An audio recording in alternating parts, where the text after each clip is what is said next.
Hi there, Jeff Coughlin, Editor Scale Modelling Now. So welcome to this short series of videos where we're going to be looking at these Humbrol weathering powders. As you can see here, I've got the Airfix Bf109E all nicely finished, and this has been finished completely using the weathering powders, or of course the weathering element of the modelling, that is. Primarily what I've done is I've used 4 of the range that I've currently got access to. So here we've got smoke, dark earth, black and white. And you've got multiple applications for these powders. Primarily I found they work best of all when applied to a flat finish. So you can use them to apply any weathering effects pretty much, from exhaust staining through to rusting, through to general dirt, grime and other effects that you want to add to the paintwork, all with the kind of aim really of getting the model to look more realistic and more pleasing really to the eye. That's the key thing. So if I just bring you in the 109, you can just see briefly what I've done with it. So the big thing I think for me is looking to see how we might be able to create that exhaust staining down the side of the aircraft. I think with all subjects it's important to have a look at reference material, and for me I looked at multiple pictures of 109s and it seemed that they range pretty widely, as you would imagine, from very little weathering at all, even in the Battle of Britain, 2 aircraft that were heavily weathered, and that's what we've got represented here. We've got Von Werer's aircraft, the one that actually crash landed here in the UK, and that's what I've tried to replicate, and it's one of the box top subjects of the Airfix kit release. And so I think trying to get this really sort of realistic looking sort of staining effect is perfect for these weathering powders. It's really easy to do using a series of little stippling brushes, and I'll show you those in the forthcoming videos, right the way through to some more subtle effects which you might struggle to see on the video, but in the cockpit. So things like the seat, excuse me, the cockpit floor particularly, where there's a chance to add a bit of dust and so on in there. So you can get some really nice weathering effects. Cockpit sidewalls, particularly around the ribbing, is another example.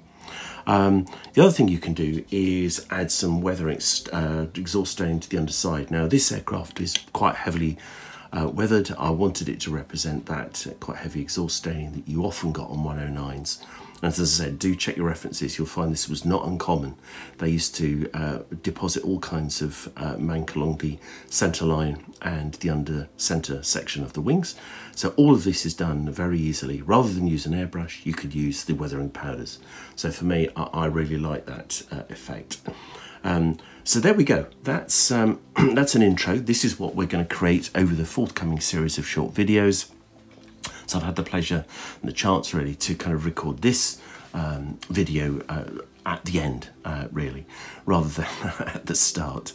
So there's only a short sequence of videos just showing some of the applications that I've talked about.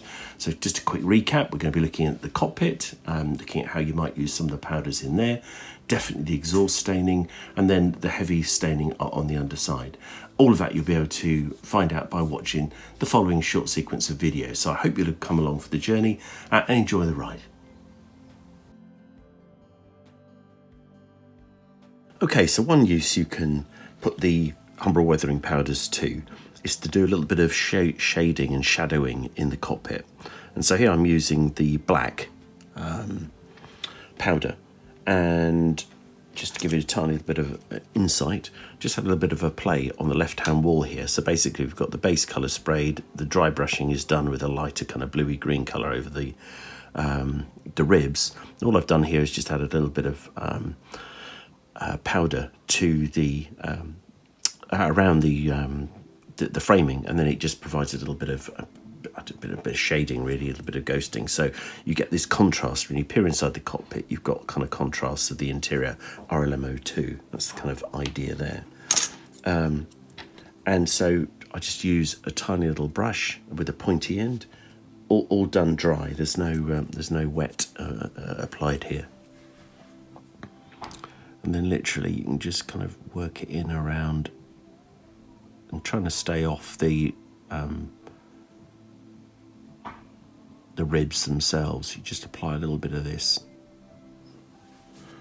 Yeah, we're talking minute amounts, absolutely minute amounts. You can hardly see it on the brush. You could obviously apply a wash. You could do that if you wanted to do similar kind of effects, but I just think these are really flexible to have a bit of a play like this. Then just use your finger or thumb just to remove any excess if you want.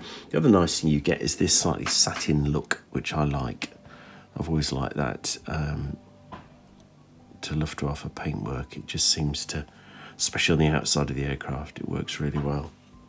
It has that kind of waxy look, doesn't it?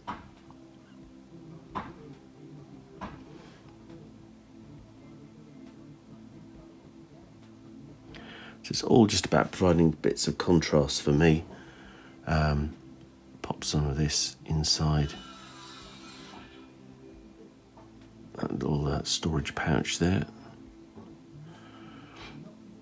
You know, and it's really not a lot more than that, but that's just a bit of a basic improvement over the kit. So the base colour, which is fine, but you want to bring it to life, add a bit of 3D effects. So we've still got to do some detail painting in here and add one or two extra little bits of detailing that come with the kit. But if you get all this kind of stuff out of the way now, that's quite useful because it provides, you know, a base, and you're kind of building up the layers as you go, and we can just pop on the detail parts in a bit. The only thing I didn't do, which I probably should have done, is take care of that particular sync, well, not sync mark, it's an ejector pin mark. We did do the one here at the back, and in fact, because that's ended up quite light, you can just add a bit of this.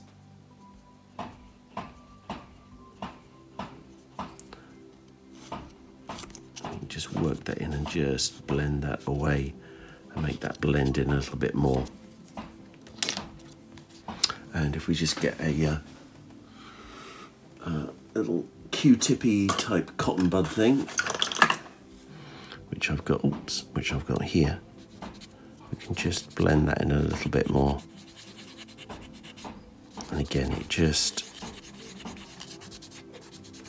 makes that all part of the internals now. That's better, that's enough. Bit of shadow there, and we can get on and install the cockpit next, I think. In fact, one thing you could do, you could have a little bit of a play actually. You could add a little bit of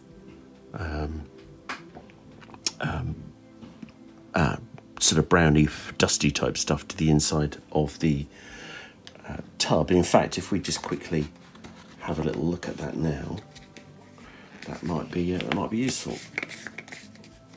So we could perhaps use the dark earth powder for that. I mean, we're talking minimal here. This is just to add, again, a little bit of contrast and colour. Probably even use the same brush because there's hardly any pigment on there. So you can see here, just using the lid, we can just add a little bit of that dust to our brush. And then this is just going to go in and around the floor, just to add a little bit more interest in there. Sort of dried mud, dried dirt and so on.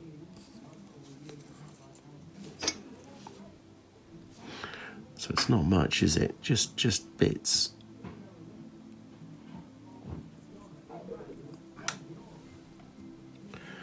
You've got the pilot's boots and all sorts, and ground crew and all the rest of it here. Just helps to take away that kind of new look which the base paint just gives, doesn't it? There you go. A little bit in there too. Don't think it needs much more than that. And away we go, really. So that's a couple of little ways you can use the weathering powders in and around the cockpit area. The best thing is just have a play and experiment and see what you like and what you don't, and you can do more or less of it accordingly.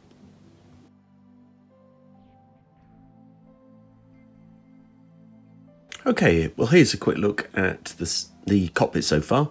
You can see we've got the decal instrument panel, which I think works really well.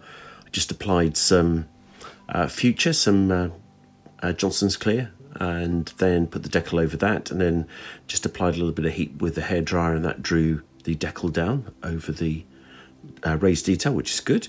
And the rest is as you've seen already. The little straps for the pilot's boots on the rudder pedals are in there. Just made those with a little bit of metal foil. Again, I've left them a bit brighter because when it's all closed up, it will just make them visible, which is what you want.